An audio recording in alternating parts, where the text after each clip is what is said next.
Good morning, Kids Church! It's so exciting that I can be in your house this morning. Hi, grown-ups. Good to see you guys too.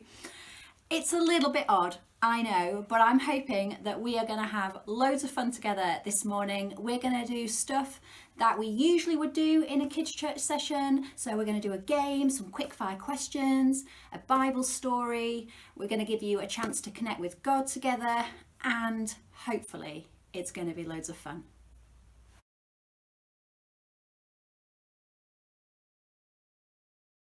So we're going to start off doing some quick fire questions. Kids, you do this every single week. It's just a way where we get to know each other a little bit better with some serious, some really odd questions. So the deal is I'm going to ask you a question, and one by one you need to go around in your family and you answer it. But it's called quick fire, so it's kind of the first thing that pops into your brain. And after I've asked the question, you need to press pause on the video so that you can give each other a chance to answer, and then press play again and I'll ask you another question. So, are we ready? First question, what is your favourite dessert?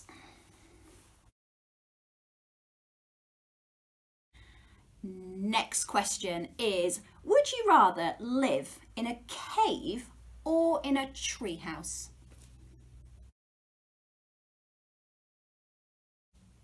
Next question, what is your favourite flavour of crisps?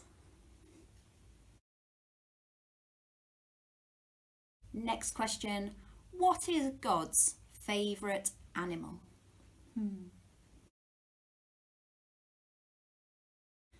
Next question, would you rather have no internet or no heating?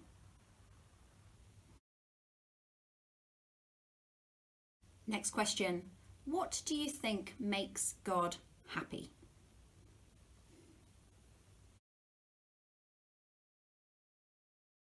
Next question, what are you missing most about not being at church this morning? What is the best thing that has happened to you this week? Last question, is there a time when you have asked God for help this week?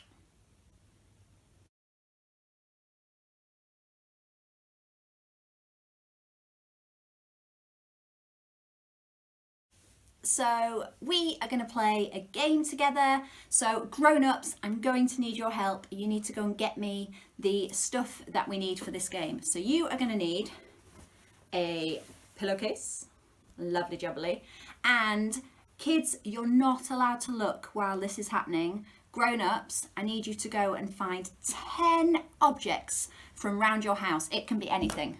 I've got a cup, some scissors,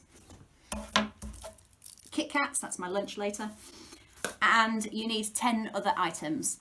So 10 things inside of your pillowcase, and then you're going to tie a knot in the top.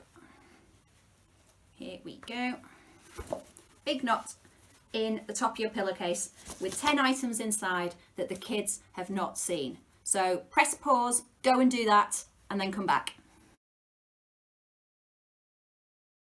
So once you've got your 10 items inside of your pillowcase, the kids' job is to have a touchy feel on the outside of the pillowcase and try and work out what objects are inside. So kids, if you've got siblings, you can take turns in passing it round and trying to guess all of the objects that are inside the pillowcase.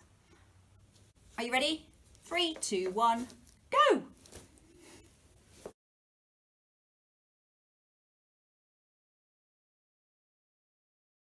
So this is the part of Kids Church where we do something called the share/prayer chair. So we just have a little think about all of the things that we have been praying for and asking God to do this week, and telling everybody whether he answered those prayers or not. So you can go around one by one. Grown-ups, if you've got stories, kids, if you've got stories, just share them together. I prayed for this and this is what God did. So my story from this week is I was panicking quite a lot at the beginning of the week. I don't know if any of you have been to supermarkets and you've seen that there is no pasta on any of the shelves, and my daughter Alba is pretty much the only thing that she will eat. She is like addicted to pasta in some weird way. And so I've been really worried about what on earth I'm going to feed Alba for dinner this week if I couldn't get hold of pasta. And so on Monday afternoon, I set out on my mission to try and find pasta. And I prayed about it and I was saying, God, please, it's just a really simple thing, but I just really need to find some pasta so that I can make Alba's dinners this week. And I managed to find pasta. God answered that prayer. It was amazing. But not only did he answer that prayer, during this week, on like different days, I have been texted or WhatsApped and emailed by 3 different people who have offered me pasta. I've declined it because I've got my own now, but it's really great, isn't it? God has answered that prayers and he sent 3 other people that were willing to give me pasta as well. So I could have had a whole cupboard full of pasta, but I don't. But I have enough for Alba, which is great. So it's now over to you guys to share your stories. What have you been praying about, the big stuff and the small stuff this week? Where have you seen God working in that? Has he answered your prayers? And the thing that we usually do after we've shared and we've said what God has done is we shout, "Thank you, God!"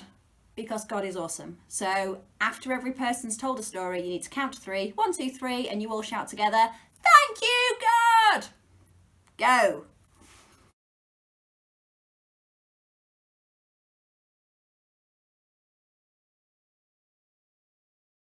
So we're now going to take the opportunity to watch a Bible story together. So if you just leave the video playing, it will go straight into the video of Jesus calming the storm. But if you don't want to watch the video, that's absolutely fine. There's different ways where you could read this story. You could go and find it in a grown-up Bible. You could go and find the story in a kid's Bible. It should be in most kids' Bible. Or why don't you try and remember the story and you could maybe act it out together. So you do whatever works well for your family, whether you want to act it, whether you want to read it, whether you want to watch it, or you could do all 3. Whatever it is that you want, you go for it. Stories of the Bible. Jesus calms the storm. This is Jesus. Heyo! Who is the Son of God and the Savior of the world. While Jesus was on earth, he taught everyone about God's love and healed people from their sickness. He did many miracles like walking on water. Oh, hey guys. And even raised people from the dead. Wahoo! One day, after preaching to a crowd of people, Jesus said to his disciples, "Let's cross to the other side of the lake." You got it. So they got into a boat and started out. Other boats followed him too. And as they sailed across, Jesus fell asleep. Uh-oh. But soon a fierce storm came down on the lake. The boat was filling with water and they were in real danger. The disciples went and woke Jesus up, shouting, Hey, Jesus, wake up! "Save us! We are going to drown! Don't you care if we drown?" Jesus responded, "Why are you afraid? You have so little faith." Then he got up and rebuked the wind and waves, saying, Shush, shush. "Silence, be still." Suddenly the wind stopped and there was a great calm. Then he asked them, "Where is your faith?" The disciples were terrified and amazed. "Who is this man?" they asked each other. When he gives a command, even the wind and waves obey him.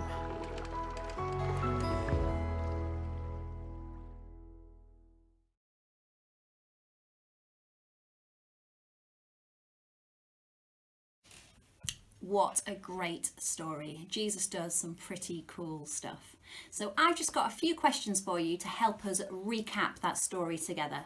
So after each question, you can press pause on the video, give your family a chance to answer it together, and then you can press play and I'll ask you something else. So the first question was, who was it that was scared in the story?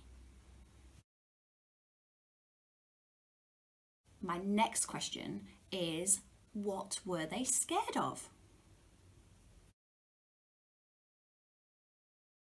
And my last question is, what do you think Jesus was dreaming about while he was fast asleep on that boat?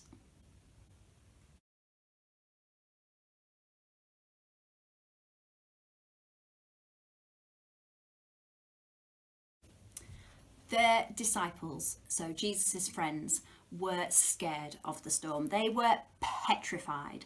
But even though Jesus was asleep, he was still there and he was with them the whole time. And when the disciples started shouting and calling out for Jesus, "Wake up, you need to save us, we're going to drown, we're going to die." Jesus, he heard them and he heard their shouts and he heard their cries. He calmed the storm and he kept them all safe. And some of us might be feeling a little bit like the disciples in the storm right now. We might be scared and we might be worried.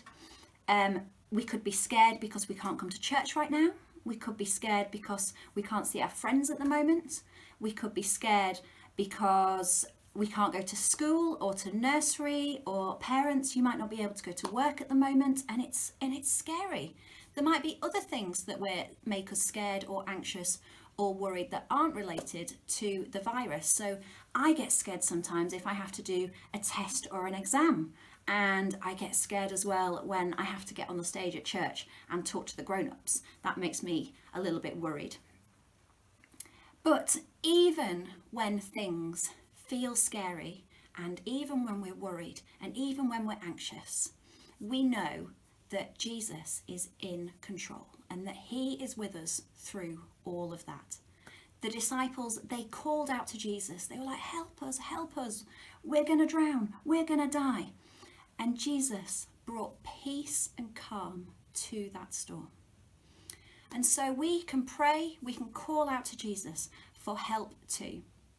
And Jesus might not take the situation away from us, but what he does is he brings peace and calm to us.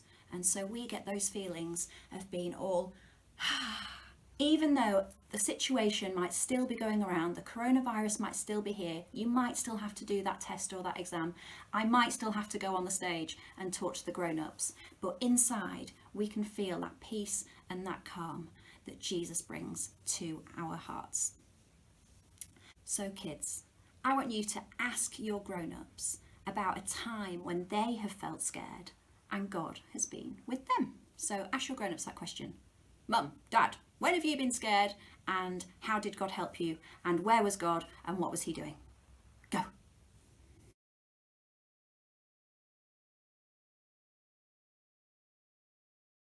Okay, so for our connecting time, we are going to attempt to make origami boats together. Ha! I'm going to do my best job of being a Blue Peter presenter and talking you all through this. So the first thing you're going to need to find is a sheet of A4 paper. Now, you might not have A4 paper at home, but letters that come through your door are usually A4 size. It doesn't have to be a perfectly clean sheet. It can have writing on, it can have other stuff on. So see if you can find an A4 sheet of paper for everybody in your family. I'll give you time to go and find some. Go. Okay, so we are going to make a boat. Some of you might already know how to make boats out of paper, in which case you just go ahead and get on with it. Make sure you show the rest of your family how to do it, and you can make your boat how you want to make it. If, like me, you have spent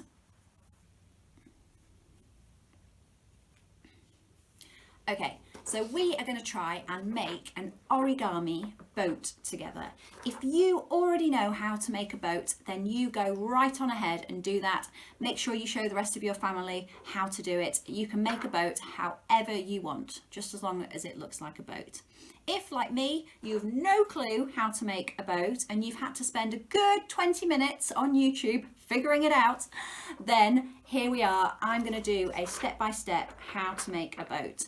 You'll see me looking down a lot because I've got my instructions.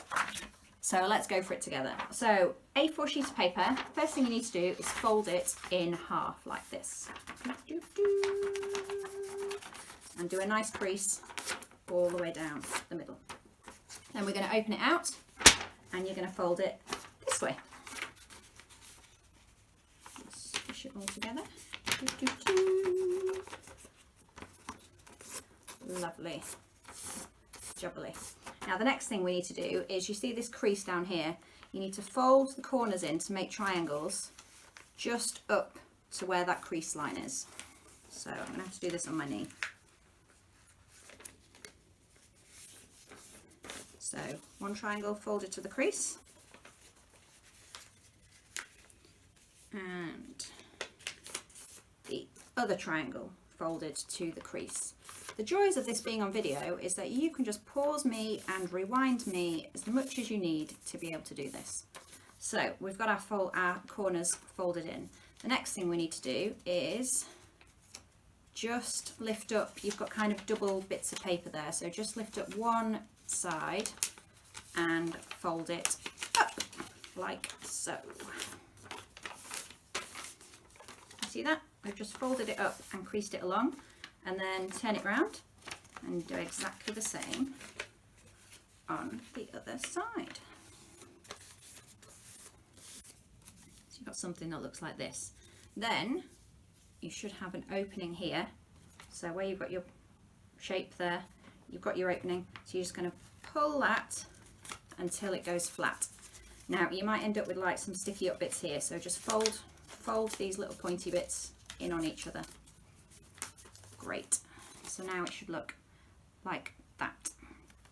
And then where these bits of paper here cross each other, that's where you're just going to flip it up and fold it down again. You've got a triangle, turn it over where the bits cross, fold it up till it meets the top and squish it down again. So we've now got a triangle, and you'll see that if you pull it apart there, you've got an opening again. So do what you did last time, pull, pull, pull, and it flattens all that shape there. You'll be able to see that you should be able to pull these two side bits. If you just pull gently on them, that whole thing pinging, you should be able to flatten that whole thing out now. Flatten, flatten, flatten. And then if you kind of just rejig it around a bit, squish it down, squish the sides down, make sure the middle's sticking up, you end up with something that looks like that boat. Fabulous, hey? Okay, once you've got your boat, I then want you to write on the sides of your boat, or wherever you want on your boat, some of the things that make you scared or make you worried. They can be big things, they can be little things, it doesn't really matter. Just the things that you know that make you scared or make you worried. So my first thing is spiders. I hate them. Ugh, horrible, horrible, horrible things. Next thing that makes me scared is getting poorly, especially at the moment. Don't like getting poorly. That makes me scared.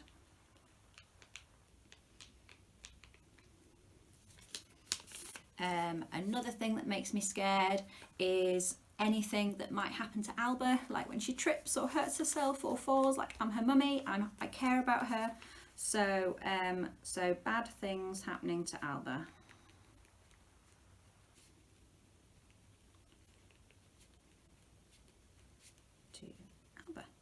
So pause the video, have a little think. You just do it on your own. If you're not so good with your writing, then maybe you could draw a picture instead, or you could ask your grown-ups to help you with the writing. So write a couple of things on your boat that scare you or worry you. But once you've made your boat and you've written on the things that scare or worry you, now we're going to have some fun with them. So I want you to go and find a bucket of water, or you could even do this in the bath if you wanted. So here's my bowl of water. I'm going to give you a chance to go and get your bowl of water and fill it up. So you can press pause while you do that. Then you might not be able to see this very well, but you're going to put your boat in the water. Now they're only made out of paper or whatever it is that you've chosen to make yours out of, so they might start to sink. They might not float around for very long. Don't get your hopes up.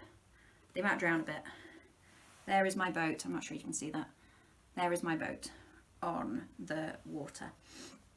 And I want you to almost create a mini storm, not trying to drown each other's boats, but create a mini storm so the water gets really choppy. You could pretend to be the wind and blow it. No, that doesn't really do anything. No. So you could splash around, get mum and dad a bit wet, why not? And create a mini storm so that your boat is rocking all over the place. Oh, my poor boat is getting very wet. And then I want you just to let the water go calm. There's something quite relaxing about calm water. And I just want you to have a little look at that calm water and your boat's floating on top of it. Just for about 20 seconds. Just let your boats float around. And while you're watching the calm water and your boat's floating around on top, I want you to think about God's peace.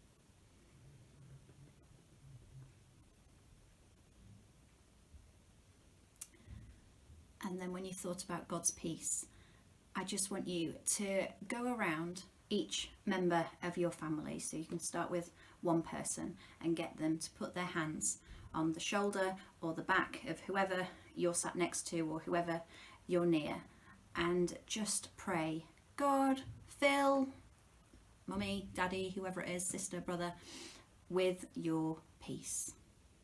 So you can do that one by one. Maybe wait like 10 seconds or so after you've said fill them with your peace, just to allow God's peace to come. And then somebody else can then lay a hand on the shoulder or the back of the next person. And then make sure you go around and make sure you ask for God's peace to fill each member of your family, so that you can be filled with calm and peaceful feelings, and you don't need to be scared or worried about the things that are written on your boats.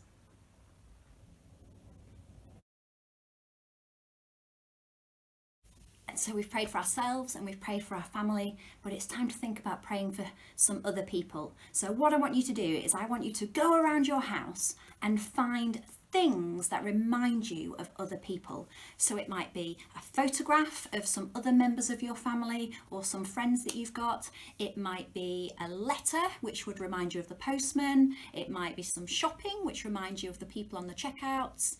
It might be a plaster which reminds you about doctors and nurses. So anything you want. So you guys go find some objects that remind you of other people and bring them back. Go. You to do with those objects is I want you to pray for the people that they remind you of. So you can ask God to fill them with his peace as well. Whether they know God or not, that doesn't matter. We can still pray for them. So if you've got a letter, you can pray that the postman would be filled with peace. If you've got a plaster, you could pray that the doctors and our nurses and all the people working super hard in our hospitals right now would be filled with God's peace. If you've got a photo of extra family members and extra friends, you can ask God to fill them with peace right now. So I'm going to give you some time to go and do that. So go through all of your objects, explain to the rest of your family why you've brought that object, who it reminds you of, and say, God, fill them with your peace. Amen. Spend our last moments of kids' church together worshipping God.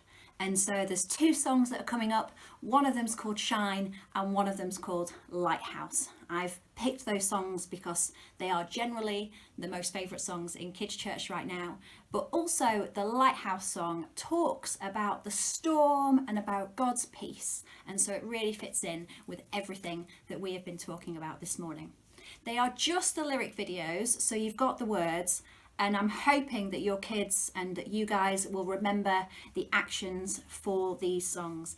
If not, maybe you can let me know, and next week I will play the videos and I'll do the actions for you. But it doesn't matter if you don't get the actions perfectly right anyway. It's about worshipping God, and it's about singing good stuff and truths about God together, and it doesn't matter. Like, you can make up your own actions or you can do no actions at all. So you do this in whatever way you want to.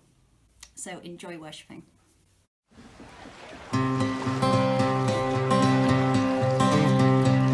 In my wrestling and in my doubts, in my failures, you won't walk out.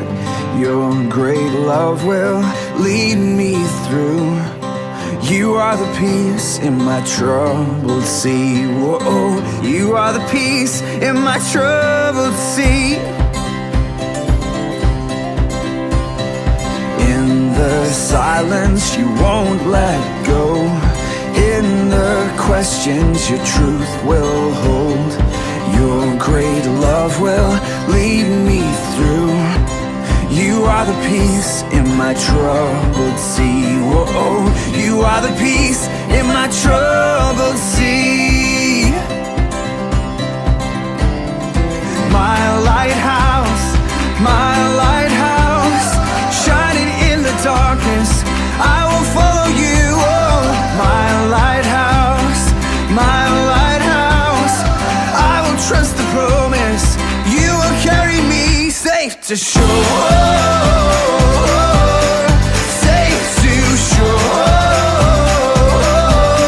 safe to shore, safe to shore. I won't fear what tomorrow brings. With each morning I'll rise and sing. My God's love will lead me through.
that the world will see you live in me.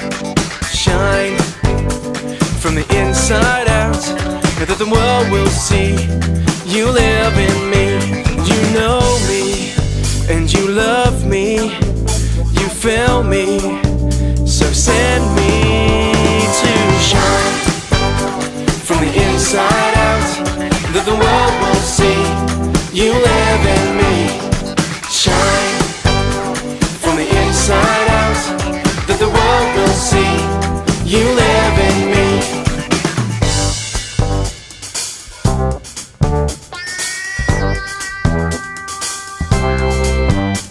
Shine from the inside out, that the world will see you live in me. Shine from the inside out, that the world will see you live in me. Know me, love me, feel me, send me. Know me, love me, feel me, send me. Oh, know me, love me, feel me, send me. To shine from the inside out, that the world will see you live in me. Shine from the inside out, that the world will see you live in me. You know me and you love me, you feel me, so send me. Know me, love me, feel me, send me. Know me, love me, feel me, send me. Know me, love me, feel me, send me. To shine.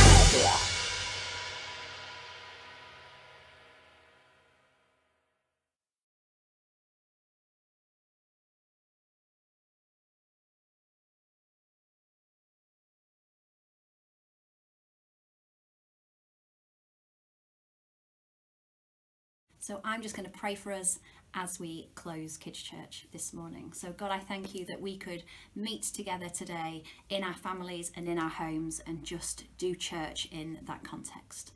And I thank you for the story of Jesus calming that storm, which reminds us just how big and just how powerful you are. And I thank you that you are always with us in our scary times when we're worried and when we're anxious, and that you always hear our prayers. And I just pray for you guys watching this, that God would keep you safe and that you would know his peace in the coming days and in the coming weeks. Amen. I hope you enjoyed that. It's been really great to spend time with you in a weird way in your homes this morning. If some bits were super useful, if some bits weren't useful, if I need to explain stuff better, then just drop me an email or a WhatsApp and just let me know. We're kind of experimenting at the moment with this. I've never done it before. So I am up for your ideas and your suggestions within reason. About how we can kind of just make this experience better. But hopefully I'll be in touch during the week and we'll have another session for you next Sunday if we still can't come to church by then. But for now, have a great rest of your day